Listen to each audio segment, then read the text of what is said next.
पड़ती है और बिहार झारखंड होते हुए पश्चिम बंगाल से पानी यहाँ गया।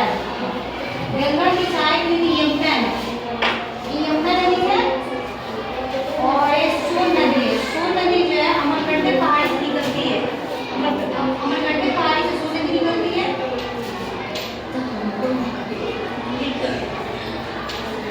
नर्मदा नदी निकलती है, अमरकंटक से कौन कौन सी निकलती है? सोन और नर्मदा। अमरकंटक पहाड़ी से सोन और नर्मदा नदी निकलती है, अमरकंटक पहाड़ी से सोन और नर्मदा नदी निकलती है।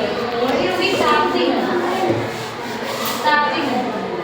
पता है आपको सारी नदी जो है ये बंगाल की खाड़ी में निकलती है, बस ये दो ही नदी है जो अलग अलग है। कौन कौन? ताप्ती और नर्मदा।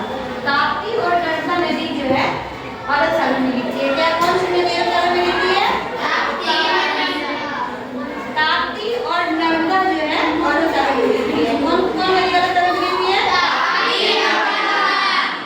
ताप्ती और नर्मदा नदी कहाँ गिरती है? ताप्ती और नर्मदा नदी कहाँ गिरती है?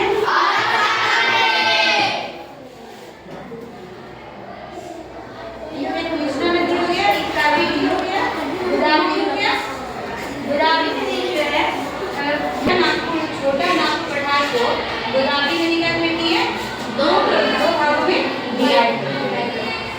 और गंगा जो है अपने विद्यापति कितनी सी लंबाई है? 2525 है। गंगा की लंबाई कितनी है? 2525। गंगा की लंबाई कितनी है? 2525।